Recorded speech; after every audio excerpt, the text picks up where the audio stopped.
Our news is brought to you by Alive. Believe in best. Good evening, everyone. I'm Andrew Knowles, and thanks so much for joining us. Topping news tonight, with the country recording its highest single-day total of COVID-19 cases today, Prime Minister Dr. Hubert Minnis announced several restrictive measures, including the closure of the country's borders to international commercial flights and vessels once again. In a national address, Minister revealed 15 new cases of COVID-19, 11 on Grand Bahama and 4 here in the capital. Dr. Minnis says since the reopening the domestic economy, unfortunately, the situation has begun to deteriorate. It has deteriorated at an exponential rate since we reopened our international borders. As of today, July 19th, 2020, the current Bahamas numbers are as follows. The Ministry of Health has confirmed 15 new cases of COVID-19. The total number of cases are now at 153. According to the surveillance unit, there have been 49 new cases since borders fully opened on July 1st. 31 of those new cases were recorded on the island of Grand Bahama. Dr. Minnis is adamant the current situation demands decisive action, adding that many priorities must be balanced. He announced the reinstatement of a number of measures to address the spike in cases. He says strong actions are being taken to save lives.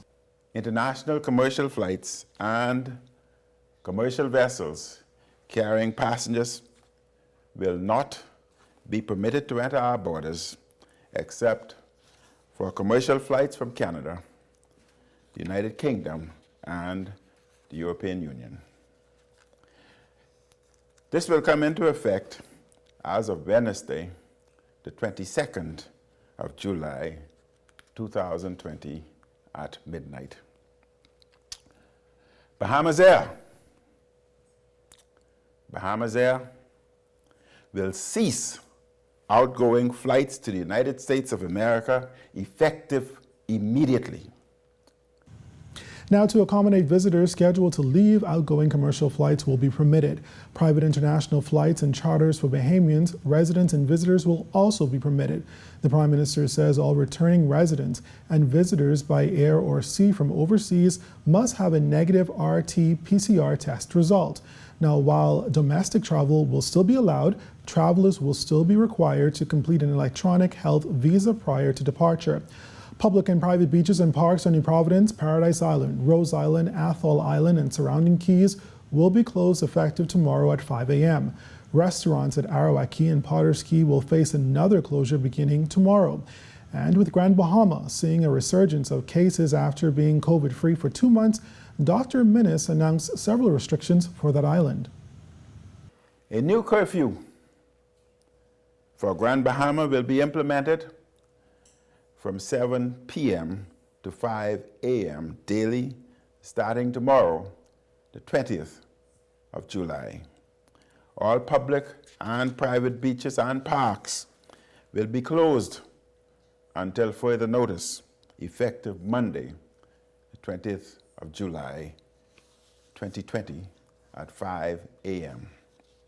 International and domestic borders will be closed to all incoming and outgoing flights and sea vessels to and from Grand Bahama, except for emergencies and to transport essential services and goods. Among other restrictive measures are stricter enforcement of social distancing and mask wearing. Indoor dining and bars will be closed. However, outside dining and curbside will be permitted. Operations at the Fish Fry are also to cease effective tomorrow. Religious services, weddings, funerals, and sporting activities will not be allowed. If efforts to decrease the number of cases are unsuccessful, other restrictive measures may be recommended, including a lockdown beginning Friday, the 24th of July. With the Prime Minister also announcing today the appointment of Renwood Wells as the new Minister of Health. It comes 2 months after former Health Minister Dr. Dwayne Sands resigned amid controversy. I am pleased to announce that the Honorable Renwood Wells will be sworn in tomorrow as the new Minister of Health. Renwood Wells is a doer who knows how to get things done. He also announced 2 other appointments.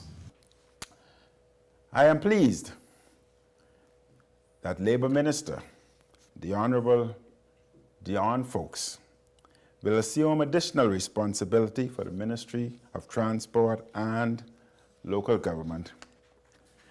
As the new minister, Minister Fowkes has extensive cabinet experience.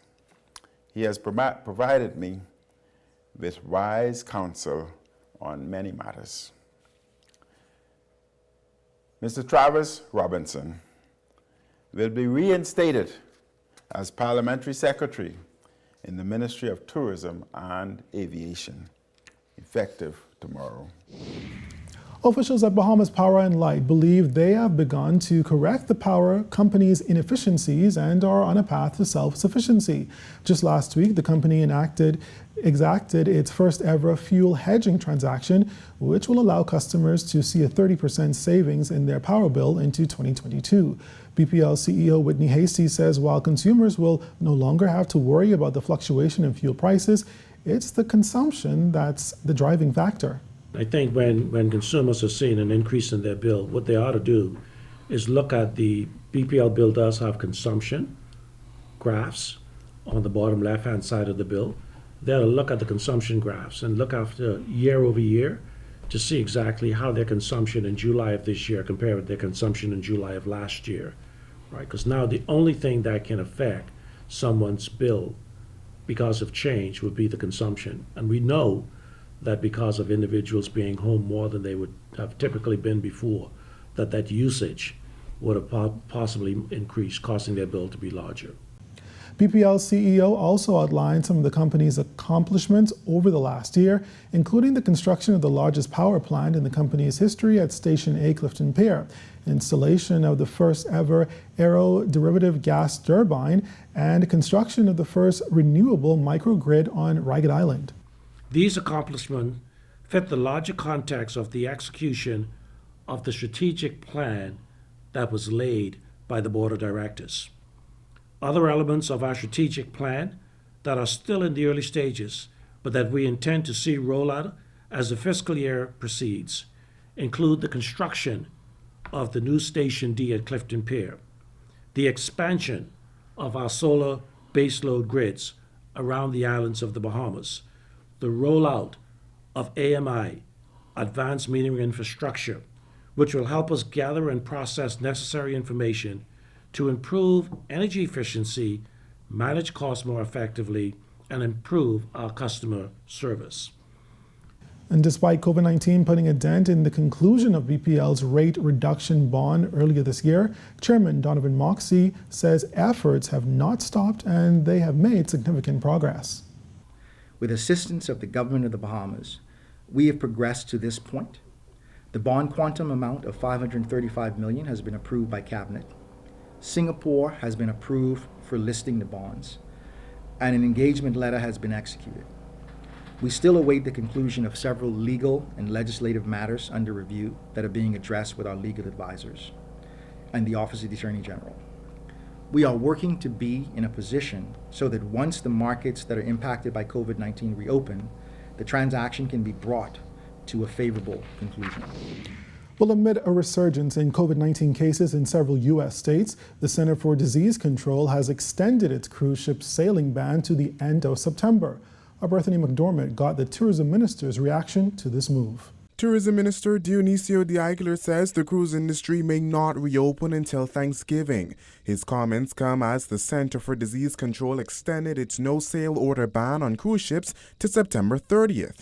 The original date was July 24th. However, de Aguilar says they remain hopeful. I think that they are still in the process of working out the protocols.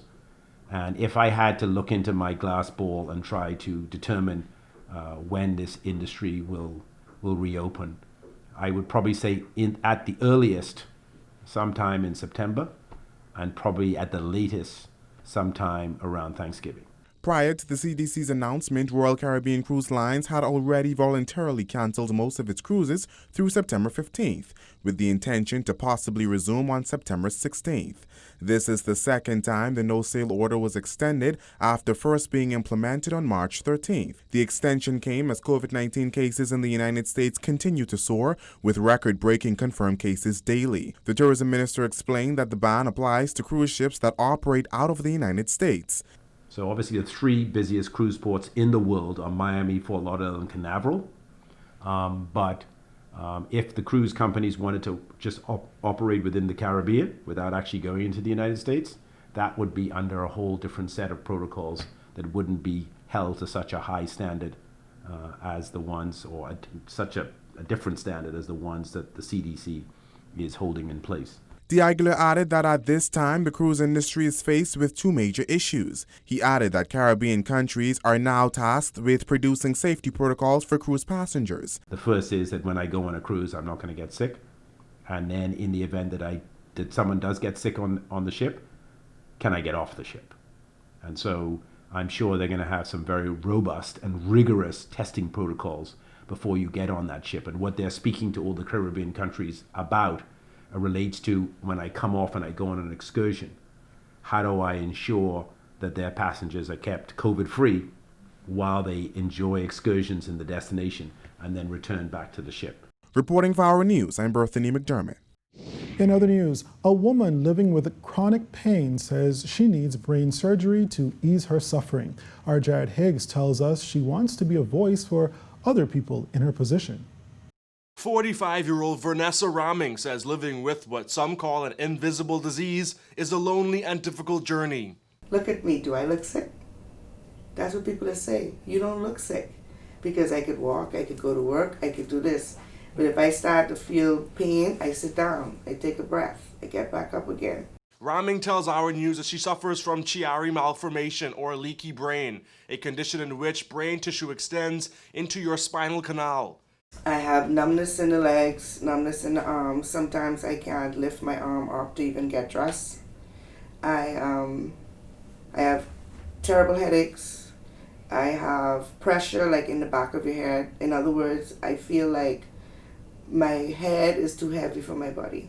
Raming, a mother of 3 adult children and a grandmother of 1, needs brain surgery to correct her condition. She raised $12,000 out of $20,000 needed prior to the pandemic. The preschool teacher says she has a lot of help from family and friends and her employers. So they have also been very supportive in helping me take it easy. Raming says despite her condition, she wants to get back in the classroom in September. She says working through Zoom has been a blessing, but it isn't the same as face-to-face interaction. It still was not really the same as being in the classroom and the children running to you, hugging your leg, asking, can you help me? I need this, I need that. Just seeing them on the screen and can't reach out and just cuddle them. It's been affecting emotionally. But for her own kids, dealing with their mom's challenges isn't easy. My son's not taking it very well, but I think that's typical for a man, to see his mother hurting. He doesn't like it too much. But the other girls, he doesn't like to talk about it. Reporting for Our News Weekend, I'm Jared Higgs. And we will take our first break here, but still ahead tonight, one local bank's advice to customers. And later, a new video that will have you feeling the rhythm. That's coming up when Our News, the Weekend Edition, returns.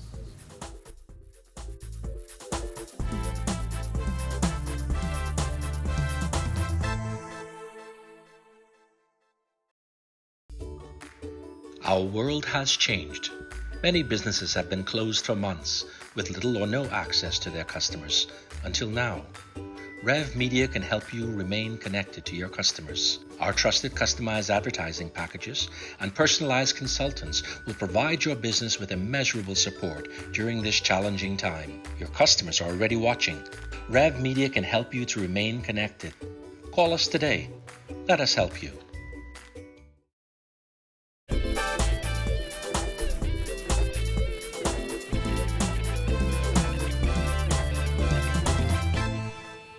Next tonight, acknowledging an uptick in online scam attempts across the globe, CIBC First Caribbean Managing Director Marie Rodlin Allen says CIBC has been taking steps to ensure its customers don't fall victim to such schemes.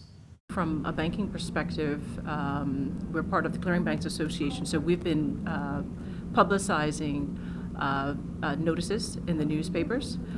We've been working in conjunction with the central bank, who has actually been quite innovative in terms of getting the news out there with respect to that. Get money smart. So there's been a lot of stuff that the central bank is doing actually on its own, but also in conjunction with the other banks to build awareness across the Bahamas about, being safe, being smart, keeping your passwords to yourself. Some very, very simple things. Rodlin Allen also discussed the bank's efforts to work with clients directly impacted by the COVID-19 pandemic. All of our lenders have been reaching out to clients specifically because, people's needs change. So we're in the process. A lot of folks would have gotten moratoriums already based upon their request. We have been circling back with our clients again to find out what their needs are and working with them. I would just encourage anyone and everyone that if they have a need, or if the moratorium that they've been granted by their bank, whether it's CIBC First Caribbean or whether it's another bank, to be in contact with your bank, to be proactive, to let them know what's happening. And when circumstances change, to actually let your banker know that. Well, following the revelation that school lessons will resume on September 21st, Dr. Melissa Evans, co-chair of the PLP's COVID-19 task force, said she trusts that education and health officials will work hard to ensure that students are safe. This pandemic has worldwide become something that we have never, I don't think, expected. You know what I mean? We weren't prepared nowhere in the world globally. We're not prepared 100% here in the Bahamas. We're learning as we go. There were some guidelines that are going to be put in place for the education system. I know that they're going to be working really, really hard, health officials along with education officials, to make sure that our children are safe. Evans says parents shouldn't worry, but instead prepare. The best way to do that, she says, is to stay informed on how to keep children safe. As a parent, the only advice I can give is to just really stay aware and stay abreast of all the changes that are going to occur, all the information that's going to be provided, and really to just remain vigilant with your children. So when and if it does happen, that we're ready and we're prepared for it. When our news, the weekend edition, comes back from the break, one family choreographed dancers feeling the rhythm. And later, we take a look at the most memorable quotes of the week. So stay tuned.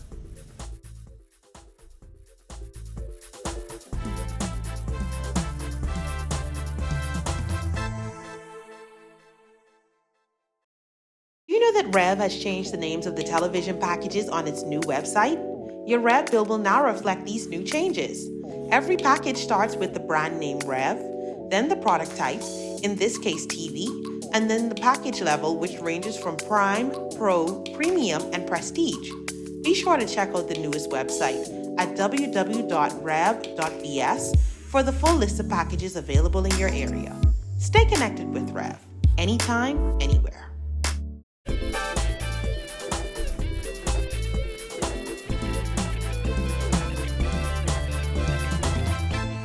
Welcome back to our news, the weekend edition.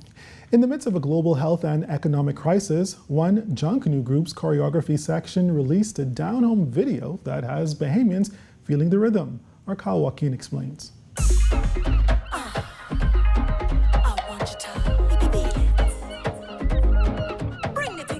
Paying homage to the traditional movements and vibrant colors of the Bahamas, the choreographed dancers of the Junkanoo Group One family released a down-home routine video over the weekend in hopes of getting Bahamians to feel that rhythm.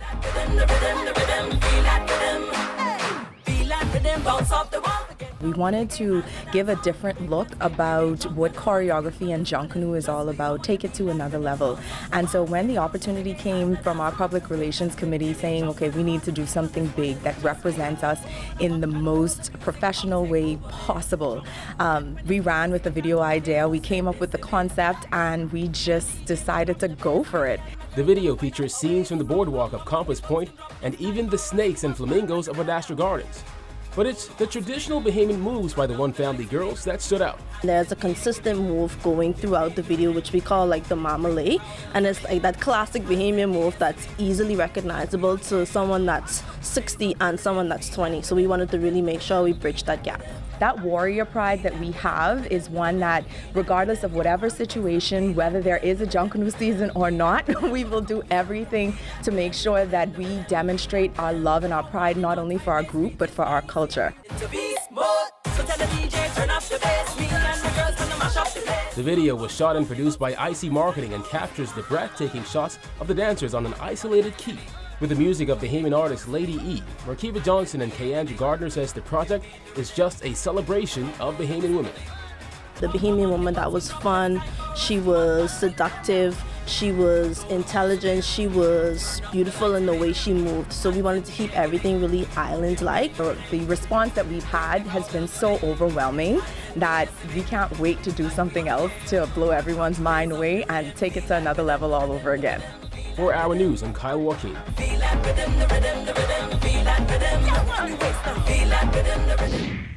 Up next, the countdown to our quotes of the week, so stay with us.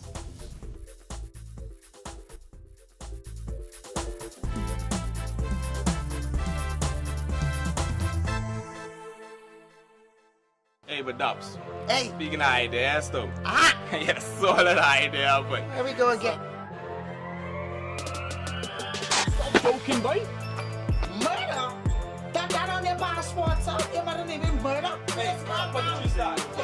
Just gotta be a blessing, Mike, because ain't nobody that stupid to come here to lose their money. Losing money. Gina T? On your right nipple, Gina? What the last? Don't be what this is, store. Hey, Chrissy brothers, we gotta sing to you. Happy birthday from the Chrissy crew. We can buy one down now, and all of us can share it. I like him. He's funny. You think that funny?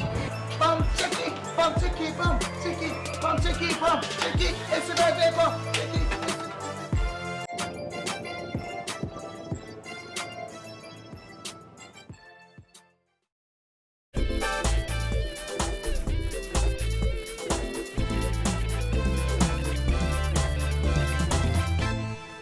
Finally tonight, it's that time when we take a look back at the most memorable moments of the weekend news.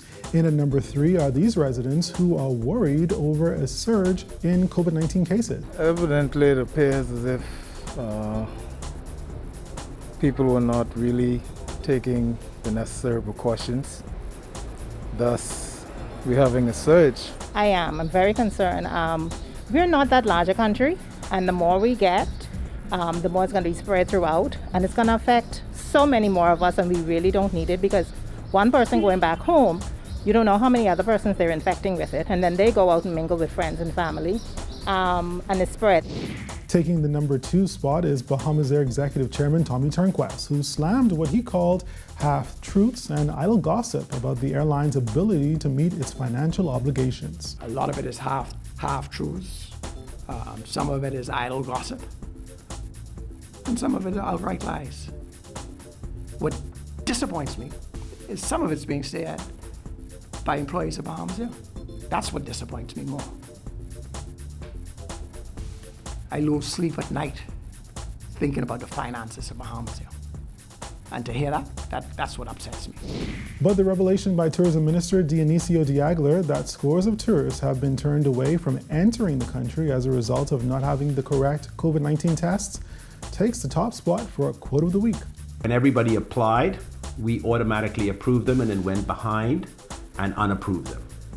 So that at the outset led to about 100 deportations, which, as you can imagine, wasn't very good for the destination. Was not ideal from a public relations standpoint. So then we changed our methodology to everybody gets a no until we make them a yes.